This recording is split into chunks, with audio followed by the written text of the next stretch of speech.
공자입니다. 연합교회 성도님들, 오늘도 우리 공동체는 다시 한번 영상으로 각 가정에서 예배를 드리게 되었습니다. 각 가정마다 세상이 결코 줄 수 없는 하나님의 평강과 안위하심이 함께 하시기를 축복합니다. 우리 모두 신앙 고백으로 4월 26일 주일 예배를 시작하도록 하겠습니다. 나는 전능하신 아버지 하나님 천지의 창조주를 믿습니다. 나는 그의 유일하신 아들 우리 주 예수 그리스도를 믿습니다. 그는 성령으로 잉태되어 동정녀 마리아에게서 나시고 본디오 빌라도에게 고난을 받아 십자가에 못 박혀 죽으시고 장사된 지 사흘 만에 죽은 자 가운데서 다시 살아나셨으며 하늘에 오르시어 전능하신 아버지 하나님 우편에 앉아 계시다가 거기로부터 살아있는 자와 죽은 자를 심판하러 오십니다. 나는 성령을 믿으며 거룩한 공교회와 성도의 교제와 죄를 용서받는 것과 몸의 부활과 영생을 믿습니다. 아멘.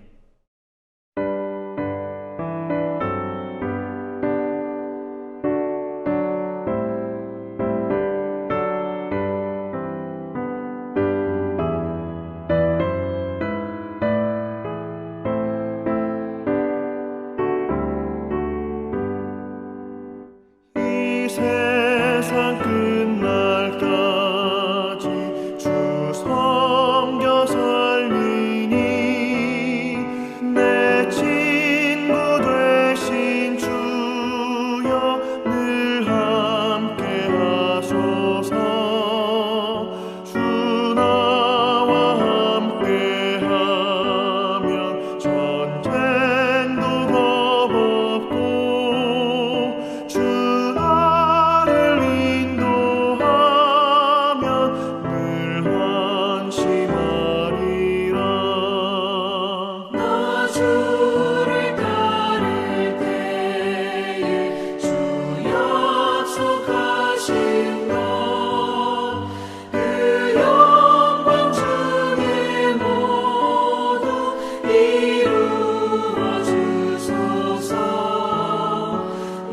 주의 뒤를 따라 섬기며 살리니 그 크신 은혜 속에 날 인도하소서.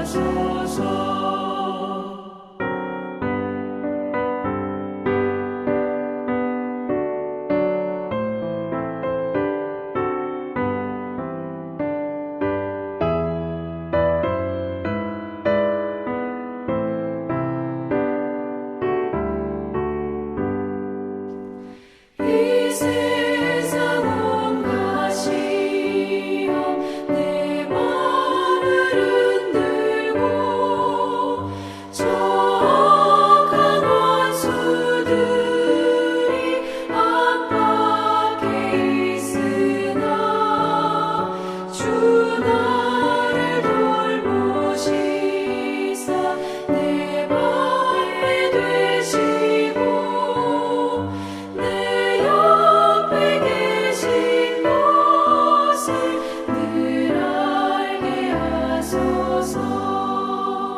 저 영광 빛난 곳을 주 허락했으니 그 허락하신 곳을 늘 사모합니다. 끝까지 쉬지 않고 주 따라가리니 주 넓은 사랑으로 늘 인도하소서.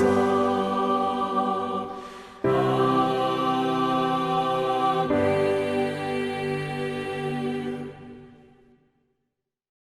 함께 기도하시겠습니다. 하나님 아버지, 오늘 드려지는 이 온라인 예배가 보는 예배가 아니라 신령과 진정으로 드리는 예배가 되게 하여 주시옵소서.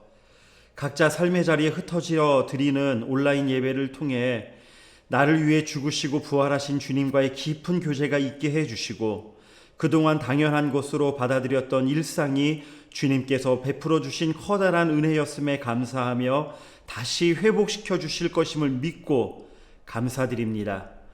주님과 함께 우리는 전 세계에 영향을 미치고 있는 코로나19를 포함한 모든 폭풍우를 이겨낼 수 있음을 믿습니다.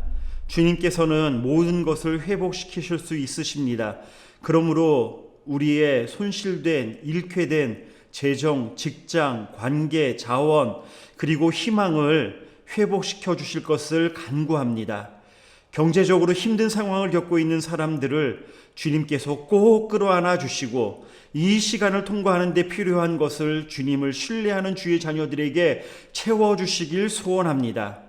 하나님 아버지, 집에 있어야 하는 이 기간 중에 우리의 삶의 방향과 질서가 다시 제대로 자리 잡게 하여 주시옵소서. 현재 가정에서 식구들과 함께 그전에 갖지 못했던 시간을 보내게 되었다면 자녀와 부모 사이에, 부부 사이에 더 깊고 좋은 대화로 더 좋은 관계로 나아가는 기회 삼도록 인도해 주시고 지혜와 마음을 주시옵소서.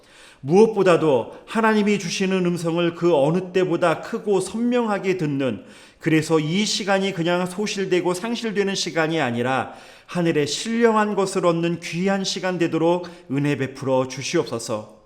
지난 주일에 받은 말씀대로 임마누엘 하나님이시기에 어떤 상황에 처해 있더라도, 어디에 있더라도, 설령 죽음 앞에 서더라도 이 세계적인 난국에도 불안해하거나 초조해하거나 두려워하지 않고 예수님 덕분에 평안을 누릴 수 있는 줄 믿습니다. 하나님과 화목하게 된 우리가 무엇을 두려워하겠습니까? 하나님의 은총을 받는 우리이기에 평안합니다. 경제적으로 혹독하고 신음하는 때를 지나는 우리 성도들에게 주님이 주시는 평안, 세상이 주는 것과 같지 않은 그 평안을 다시 한번 간구합니다. 우리 성도님들 한 분 한 분마다 날마다 우리 짐을 지시는 주, 곧 우리의 구원이신 하나님을 찬송할지로다 라는 시편의 고백처럼 우리의 짐을 대신 져주시고 기뻐하시고 즐거워하시고 행복해 하시는 하나님의 마음이 읽혀져서 가슴이 따뜻해지고 위로받고 힘을 얻도록 주님 인도해 주시옵소서. 주의 말씀 앞에 다시 저희가 서 있습니다. 주의 종을 통해 말씀만 하시옵소서.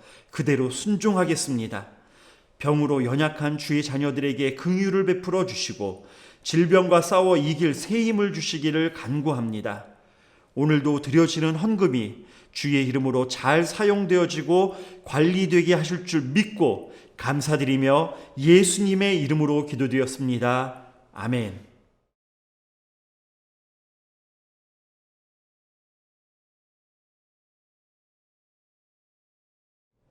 네, 오늘은 여러분들과 함께 디모데전서 5장 8절에 기록되어 있는 하나님 말씀을 함께 나누고자 합니다. 제가 봉독하겠습니다. 누구든지 자기 친족, 특히 자기 가족을 돌보지 아니하면 믿음을 배반한 자여 불신자보다 더 악한 자니라. 아멘. 코로나 바이러스 사태로 인해서 많은 분들이 경제적으로 어려움을 겪고 있는 것이 사실입니다. 그래서 그 어느 때보다도 구제가 절대적으로 필요한 시기를 우리가 맞이하게 됐습니다. 그래서 오늘은 구제에 대해서 말씀을 나누고자 합니다.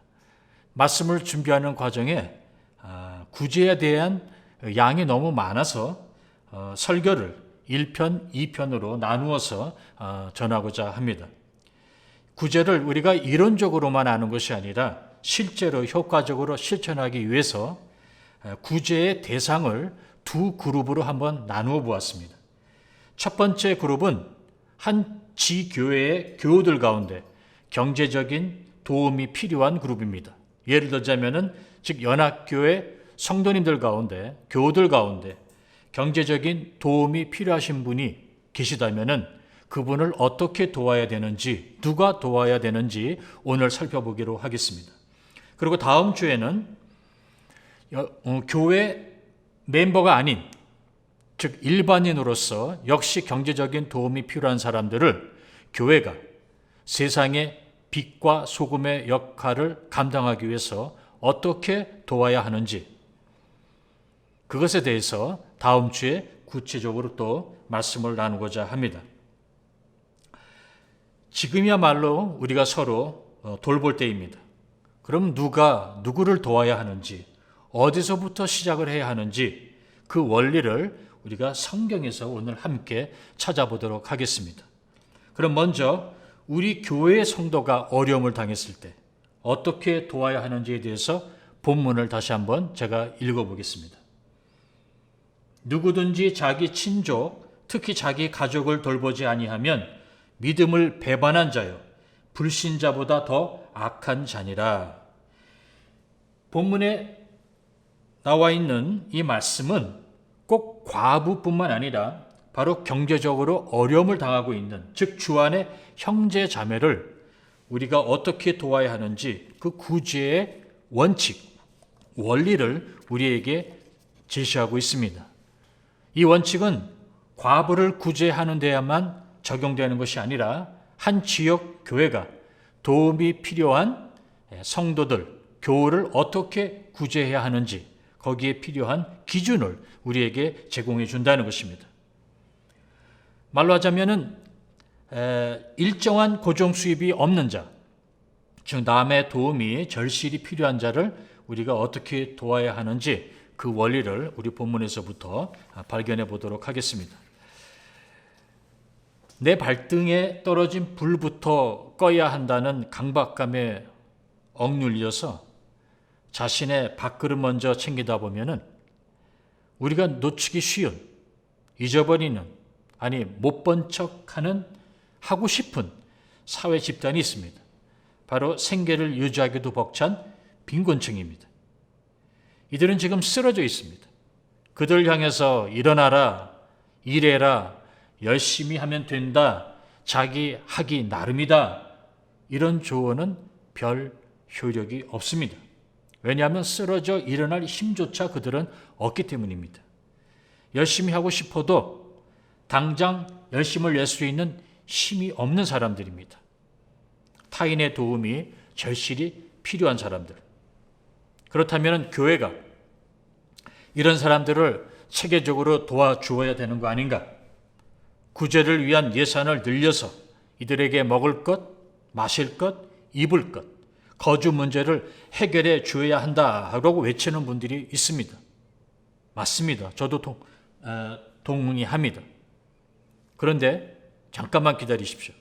오늘 본문을 우리가 살펴보면은 교회가 돕기 전에 먼저 식구가 도와야 한다고 성경은 말하고 있습니다. 먼저 식구가 식구를 챙겨야 한다고 오늘 본문은 말하고 있습니다. 이건 저의 개인적인 인생 철학이 아닙니다. 성경에 그렇게 써 있습니다. 그러므로 제일 먼저 도와주어야 하는 책임은 가족에게 있다는 것입니다. 정부도 아니고 교회도 아닙니다. 어려움을 당하고 있는 가족을, 친척을 돌보는 것이야말로 믿음을 실천하는 행위라고 성경은 말하고 있습니다.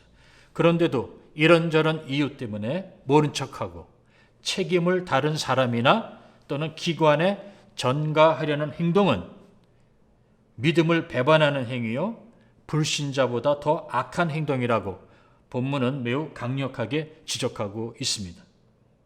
그러기에 지금이 바로 우리의 믿음을 실천할 수 있는 기회입니다. 우리의 믿음을 테스트해 볼 수 있는 좋은 기회라는 것입니다.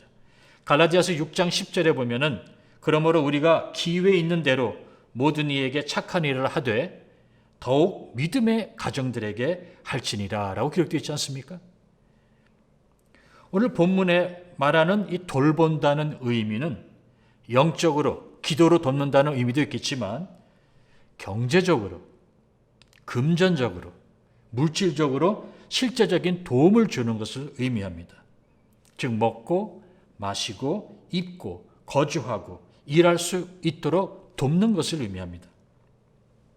정부의 도움을 받을 수 있으면 좋겠지만 많은 경우 그것만으로는 부족합니다.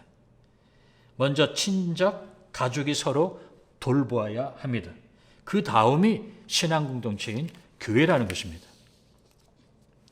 우리가 잘 알다시피 구약 시대부터 이 과부나 고아는 신앙 공동체가 도와주었습니다. 그러나 하물며 과부도 교회가 돕기 전에 그 과부가 가족이 있거든 가족이 먼저 돌보라고 성경은 말하고 있습니다. 디모데전서 5장 4절을 제가 봉독합니다. 만일 어떤 과부에게 자녀나 손자들이 있거든 그들로 먼저 자기 집에서 효를 행하여 부모에게 보답하기를 배우게 하라. 이것이 하나님 앞에 받으실 만한 것이니라. 이것이 바로 하나님의 마음을 기쁘게 한다라는 그런 의미입니다. 그렇습니다. 교우 중에 과부가 있는데 그 과부에게 자녀나 손자가 있거든 자녀들이 먼저 부모들을 부양해야 한다는 것입니다. 자녀들이 해야 할 일을 교회에게 또 넘기는 것은 성경적이 아닙니다. 요즘은 사회복지 제도가 있지만 그렇다고 해서 정부에게 모든 책임을 전가하고 가족이 이 노부모님들을 부양해야 하는 책임을 회피해서는 안 된다는 것입니다. 이번에 이 코로나 바이러스 전염병 때문에 60세 이상의 노인들에게 모든 관심이 집중되었습니다. 그들을 돌봐라. 그들이 바이러스에 전염되지 않도록 그들을 잘 살펴라. 그래서 자녀들이 60세 이상 된 부모님들에게 관심을 쏟고 그들을 보호해야 한다는 이 개념이 강화되었습니다. 여러분, 자녀들께 말씀드립니다. 부모님들의 의료보험, 부모님들이 필요한 생활비, 경제적인 지원은 자녀들이 해야 합니다. 특히 기독교 신앙인들의 의무이고 책임이고 그리고 그게 바로 자녀들이 축복받는 길입니다. 10계명을 보십시오. 다른 나머지 9계명은 하라, 하지 말라로 끝나지만 유일하게 5번째 계명인 네 부모를 공경하라. 이 계명은 그 계명을 지킬 경우 어떤 축복이 임할지에 대해서 아주 명확하게 구체적으로 기록해 되어 있습니다. 신명기 5장 16절을 보시기 바랍니다. 너는 네 하나님 여호와께서 명령한 대로 네 부모를 공경하라. 그리하면 네 하나님 여호와가 네게 준 땅에서 네 생명이 길고 복을 누리리라. 네 부모를 공경하라. 그러면 네 하나님 여호와가 네게 준 땅에서 네 생명이 길고 복을 누리리라. 여러분, 자녀들이 축복받는 길 바로 부모를 잘 모시는 겁니다. 즉 효도하는 것이 본문의 믿음의 행위라고 합니다. 10계명의 부모를 공경하라는 그냥 부모님에게 안녕히 주무셨어요 인사만 하라는 것이 아니라 진짜 부모님이 안녕하실 수 있도록 구체적인 조치를 취하라는 뜻입니다. 부모님들이 어디를 가도 사람들로부터 대접받고 또 정상적인 사회생활을 할 수 있도록 자녀들이 돌보고 후원하고 또 아프시면 시설 좋은 병원으로 모시고 그럴 때마다 사람들은 부러워하죠. 참 저 어르신 복 받으신 어르신이다. 어쩌면 저렇게 자녀들이 끔찍히 부모님들을 저렇게 잘 모실까. 항상 가장 좋은 거로 모시려고 하는 그 자녀들의 모습을 보면서 사람들이 칭찬합니다. 여러분, 자녀들이 다른 사람들로부터 칭찬받는 것만큼 부모의 마음을 흐뭇하게 해주는 것은 없습니다. 그게 바로 부모를 공경하는 겁니다. 자녀가 부모의 마음을 기쁘게 해드리는 것. 자, 그런데 정말 아무 친척도 없고 식구도 없고 자녀도 없고 손자도 없는 그런 과부가 만약 우리 교회에 있다면은 이런 과부는 교회가 어떻게 도와줘야 하는가? 교회가 도와주되 여기에도 성경의 지침을 따라야 합니다. 디모데전서 5장 3절을 보시기 바랍니다. 디모데전서 5장 3절에 보니까 참 과부인 과부를 존대하라. 다른 성경에 찾아보니까 의지할 곳 없는 과부들을 잘 보살펴 주십시오라고 기록되어 있어요. 이 구절에서 우리가 눈여겨 보아야 하는 단어는 바로 참입니다. 참. 아무 과부가 아니라 참 과부를 존대하라고, 잘 보살피라고 성경은 말하고 있습니다. 그러면 이 참 과부는 어떤 과부를 의미하는가? 다시 성경을 보시기 바랍니다. 이 3절이 말하는 참 과부는 두 가지 의미를 지니고 있는데요. 첫째는 진짜 절실히 도움이 필요한 과부를 의미합니다. 그런데 이 과부가 자녀도 없고 손자도 없습니다. 아무도 돌봐줄 수 없는 그런 과부를 의미합니다. 의지할 곳 없는 과부, 이런 과부를 성경은 참 과부라고 합니다. 두 번째 의미는 바로 디모데전서 5장 9절 10절에 기록되어 있습니다. 한번 제가 읽어드리겠습니다. 디모데전서 5장 9절 10절에 보면은 참 과부는 어떤 과부인지, 이 참 과부가 되려면은 어떤 전제 조건을 갖춰야 되는지에 대해서 명확하게 기록되어 있는데요. 과부로 명부에 올릴 자는 나이가 60이 덜 되지 아니하고 한 남편의 아내였던 자로서 선한 행실의 증거가 있어 혹은 자녀를 양육하며 혹은 나그네를 대접하며 혹은 성도들의 발을 씻으며 혹은 환난당한 자들을 구제하며 혹은 모든 선한 일을 행한 자라야 할 것이요. 즉 바로 평상시에 선을 행한 과부, 이런 과부를 참 과부라고 인정을 했다는 것입니다. 그런 과부를 교회가 도와줘야 한다는 것입니다. 그러나 이런 참 과부도 자녀나 손자가 있으면, 즉 식구가 있으면 교회보다 먼저 식구가 그녀를 돌보는 것이 합당하다는 것입니다. 만약 이 명부가 교회가 도와주어야 하는 과부들의 명단이라면 여러분, 조건이 까다롭지요? 나이는 60세 이상, 그리고 평상시에 많은 선행을 한 그런 여인이어야지만 이 명부에 들어갈 수 있습니다. 자, 이런 조건을 다 갖춘 과부가 글쎄 얼마나 될까요? 이 말은 그만큼 이들을 돕는 일은 교회가 하기보다는 가족이 해야 된다는 의미를 담고 있습니다. 가족끼리는 이런저런 조건을 따질 필요가 없지 않습니까? 그래서 가족이 먼저 돌봐야 한다는 것입니다. 교회는 신앙 공동체입니다. 하나님의 자원을 효과적으로 직접 다루어야 하는 종교기관이기 때문에 분별력과 공평성을 토대로 각별히 신경을 쓰지 않으면 선한 의도로 구제를 시작하다가 오히려 혼동과 오해, 즉 역효과를 불러일으킬 수 있기 때문입니다. 그래서 여러분이 아시다시피 초대교회에서 사도들이 이 일을 시작했다가 골치를 앓게 되지 않습니까? 그 당시 예루살렘 초대교회에는 두 그룹으로 나누어져 있었습니다. 아람어를 사용하는 히브리파와 그리고 헬라어를 사용하는 헬라파로 교우들이 나누어져 있었습니다.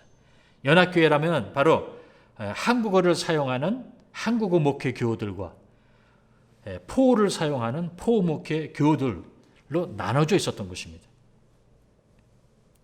근데 초대교회 당시에는 요즘처럼 정부에서 주는 사회보장 혜택도 없었습니다. 그래서 교회에서 생활이 어려운 과부들을 도와주는 전례가 있었던 것이죠.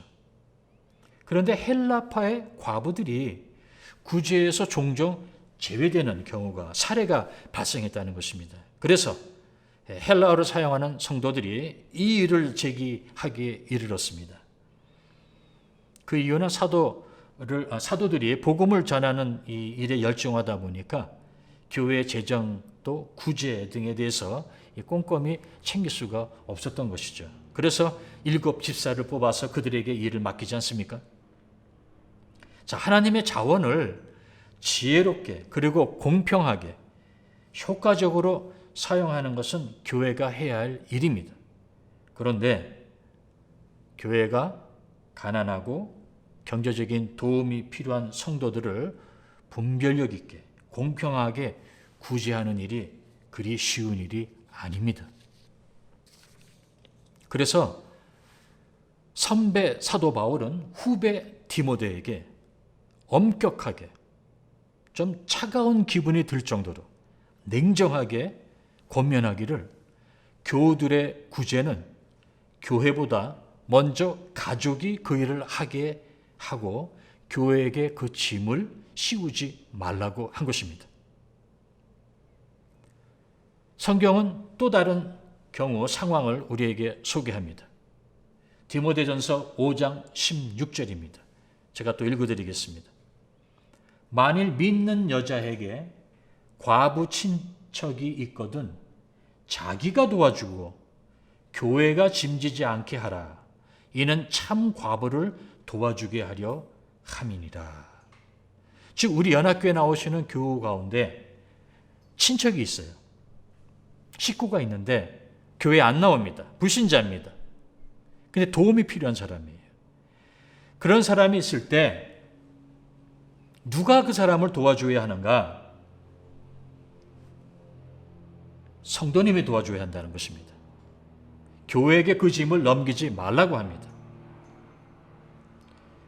교회는 참 과부, 정말 아무도 없는 사람을 도와주어야 하기 때문에 혹 가정에 친척 가운데 경제적인 도움이 필요한 사람이 있거든 교회가 그 사람을 도와주기보다 먼저 식구, 당신이 그 사람을 도와줘야 한다는 것이에요. 이런 말씀 드려서 죄송하지만 자기 주머니에서 돈 나가는 것이 싫으니까 자꾸 교회를 부추겨서 교회가 뭐 하느냐, 교회가 이런 난국에 구제를 해야 되는 것 아니냐 선동하거나 부추기지 말라는 것입니다. 자, 여기까지 이제 말씀을 정리해 보겠습니다. 여러분, 아무리 착한 사람이라도 일방적으로 퍼주기만 하는 사랑은 가족이 아니고는 할 수 없습니다. 경제적인 어려움을 당하고 있는 분을 혹시 아시거나 아니면 성도님이 지금 경제적인 어려움을 지금 겪고 있다면은 제일 먼저 그 사람에게, 제일 먼저 당신에게 도움을 줘야 하는 사람은 바로 당신의 식구입니다. 그 사람의 식구입니다. 먼저 가족, 친척이 해야 합니다. 자, 그런데 동생에게, 조카에게 손 벌리려고 하니까 자존심 상하십니까? 그동안 형제 자매끼리 사이가 별로 안 좋아서 도움을 요청하기가 좀 그렇습니까? 껄끄럽습니까? 여러분, 식구끼리 무슨 자존심을 세우겠습니까? 필요하다면 서로 돕고 사는 것이 식구 아닙니까? 아니, 이번 기회에 그러면 화해를 하십시오. 용서를 빌고 용서해 주십시오. 여러분, 당장 애기 우유 살 돈도 없는데 무슨 자존심입니까? 어려울 땐 그래도 식구밖에 없습니다. 물에 빠졌으면 도와달라고 손을 내미는 것은 자존심의 문제가 아니라 죽느냐 사느냐의 문제입니다. 공경에서 어서 빨리 나와서 정상적인 생활로 돌아가야 합니다. 돈은 있다가도 없고 없다가도 생길 수 있습니다. 오늘은 내가 당신에게 도움을 주지만 내일은 당신이 나의 도움을 절실히 또 필요할 수도 있다는 것입니다. 서로 돕고 사는 것입니다. 돈만 돌고 도는 것이 아니라 도움도 돌고 도는 것이 이 세상의 이치 아니겠습니까? 자, 이제 우리가 서로 도와야 된다는 것을 배웠습니다. 그러면 식구로서 서로 도움을 줄 때 어떤 자세를 취해야 하는가 두 가지만 여기 짚고 넘어가도록 하겠습니다. 내가 지금 도와줘야 되는 입장에 있는데 내 식구를, 내 친척을 도와줘야 하는데 어떠한 마음의 자세로 내가 도와줘야 하는가? 먼저 로마서 12장 8절에 기록되어 있는 말씀을 우리가 함께 한 목소리로 한번 읽어보도록 하겠습니다. 로마서 12장 8절입니다. 함께 읽겠습니다. 혹 위로하는 자면 위로하는 일로, 구제하는 자는 성실함으로, 다스리는 자는 부지런함으로, 긍휼을 베푸는 자는 즐거움으로 할 것이니라. 예, 여러분, 여기 정확히 기록되어 있습니다. 구제하는 자는 어떻게 하라고 했죠? 성실함으로 하라고 나와 있습니다. 긍휼을 베푸는 자는 어떻게 하라고 했습니까? 네, 즐거운 마음으로 하라고 나와 있습니다. 이 구제를 성실하게 한다는 말은 무슨 의미인가? 다른 성경을 찾아봤더니 성실하게 구제를 한다는 것은 두 가지 의미를 가지고 있어요. 첫째는 후하게 하라. 두 번째는 순수한 마음으로 하라. 구제를 하되 후하게 하라는 겁니다. 인심을 좀 쓰라는 겁니다, 여러분. 째째하게 인색하게 하지 말고 도와줄 바에는 좀 넉넉하게 하라는 겁니다. 여러분, 도와주면서도 욕먹는 일은 하지 말아야 되지 않겠습니까? 오늘 우리가 살펴본 본문 디모데전서 5장 8절에 이 돌본다는 이 동사가 나와요. 이 돌본다는 동사 헬라어로는 프로노웨이라고 합니다. 프로노웨이. 프로는 먼저, 미리, 앞당겨. 노웨이는 안다는 것이에요. 지금 미리 알다. 무엇이 필요할까 미리 앞당겨서 생각하고 알아서 공급해 준다는 의미를 담고 있습니다. 구제의 대상이 도움을 요청할 때까지 수동적인 자세로 기다리지 말고 먼저 배려하라는 말입니다. 자기가 필요하면은 뭐 전화하겠지. 필요한 사람이 찾아와야지. 이러지 마시고 능동적으로 먼저 찾아가서 혹시 도움이 필요하지 않은지, 부족한 것이 없는지 연락하고 알아보고 찾아 나서라는 겁니다. 하나님의 사랑과 은혜에 감사해서 하는 것, 이게 바로 성경적 구제입니다. 마지못해서 등 떠밀려서 할 수 없이 체면 때문에 하는 구제가 하나님께 상달될 리가 없습니다. 구제를 마치 특별한 날에 독한 마음 먹고 해야 하는 일로 인식하면 안 된다는 것입니다. 누구를 도와줄 때는 그러므로 항상 자비롭고 열린 마음으로 해야 합니다. 항상 주님의 은혜에 감사함으로 도와주셔야 한다는 것이죠. 마태복음 10장 8절에 보면은 너희가 거저 받았으니 거저 주라 하지 않습니까? 자, 후하게 구제를 하라고 하는데 그럼 얼마를 도와줘야 하는가? 얼마를 도와줘야 하는가? 역시 로마서 12장 8절에 나와 있지 않습니까? 긍휼을 베푸는 자는 즐거움으로 할 것이니라. 얼마를 도와줘야 되는가? 되돌려 받지 않아도 섭섭하지 않을 정도면 됩니다. 여러분, 내가 좋아서 도와주는 것은요, 즐겁기 마련입니다. 그러므로 내가 할 수 있는 만큼 하는 것이 구제입니다. 기쁘게 도우려면은 내가 감당할 수 있을 만큼 해야 됩니다. 도움을 요청하는 사람은 급한 마음에 정도를 좀 넘어설 수도 있어요. 그러나 도와주는 사람은 자신의 한계를 분명히 알아야 합니다. 그렇지 않으면 자신과 가족을 망치는 길입니다. 그러므로 무리하지 않는 수준에서 도와주면 된다는 것입니다. 두 번째로 구제는 순수한 마음으로 하라. 순수한 마음으로 하라. 즉 자기 자랑으로 하지 말라는 것이죠. 구제는 그래서 하나님께서 예수님께서 제자들에게 어떻게 하라고 가르쳐 줬습니까? 은밀하게 하라고 가르쳐 주지 않았습니까? 오른손이 하는 것을 바로 옆에 있는 왼손이 모를 정도로 은밀하게 하라. 그 말은 즉 자신을 드러내기 위해서 구제하지 말라는 겁니다. 자신의 영광을 추구하기 위해서 하는 구제가 아니라 정말 하나님을 사랑하고 이웃을 사랑하기에 그 사랑에 근거하여 구제를 하라는 겁니다. 그런 구제야말로 하나님이 기쁘게 받고 기억하시길 겁니다. 도와주면서 상대방을 비굴하게 하거나 또는 협박하거나 무시하면 안 됩니다. 내가 필요할 땐 한 번도 나를 도와주지 않더니 과거를 들추지 마시기 바랍니다. 내가 도와주는 대신에 너는 나에게 이런 조건도 걸지 마시기 바랍니다. 도움을 받는 자에게도 유익하지만 도움을 주는 당신에게도 구제는 유익해야 합니다. 그러려면 어떻게 해야 되는가? 구제를 실천하면서 도움을 받는 상대뿐만 아니라 도움을 주는 나에게도 유익하고 기쁨이 넘치려면 어떻게 해야 되는가? 성경에 정확히 이에 대해서 말하고 있지 않습니까? 고린도전서 13장 3절에 보면은 내가 내게 있는 모든 것으로 구제하고 또 내 몸을 불사르게 내줄지라도 사랑이 없으면 내게 아무 유익이 없느니라. 내가 모든 것을 주더라도 내가 모든 것을 줘서 필요한 사람을 구제하더라도 사랑이 없으면 나에게는 아무 유익이 없다라고 성경은 기록하고 있습니다.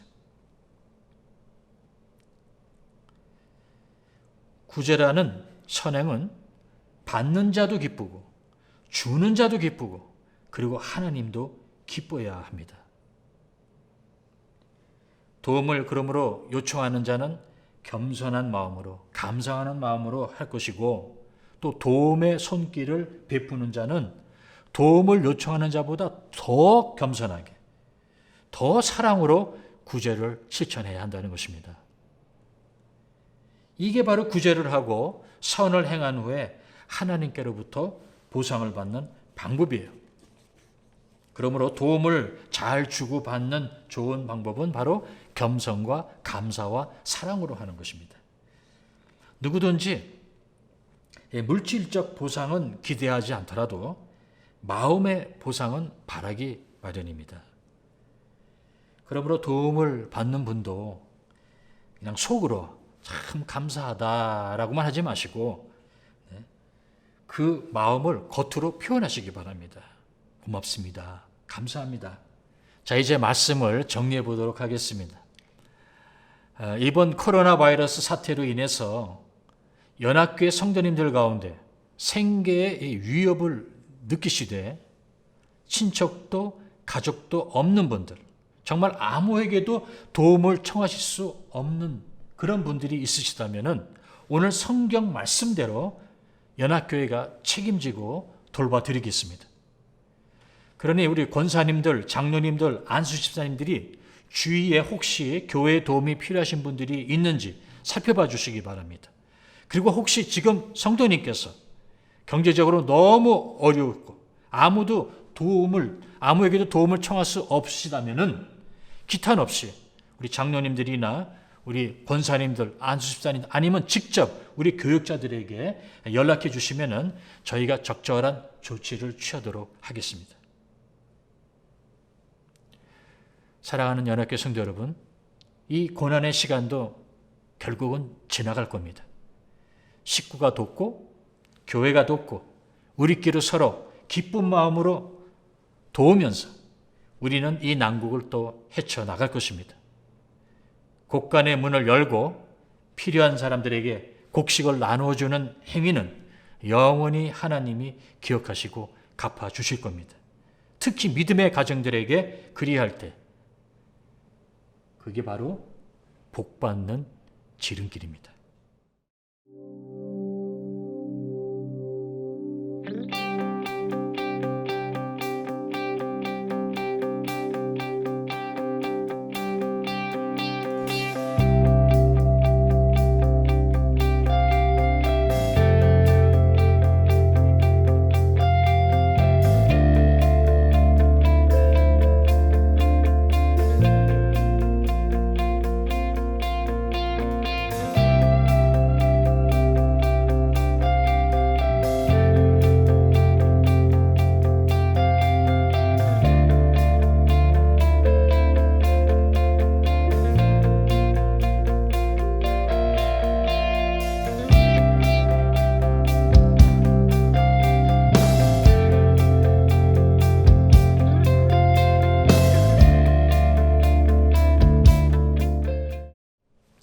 예배를 마치도록 하겠습니다. 지금도 우리 주 예수 그리스도의 은혜와 지극히 높으신 하나님의 사랑과 성령의 감화 감동하심이 주님의 피로 한 몸이 된 연합교회 식구들 위해 지금부터 영원토록 함께 하시기를 간절히 축원합니다. 아멘.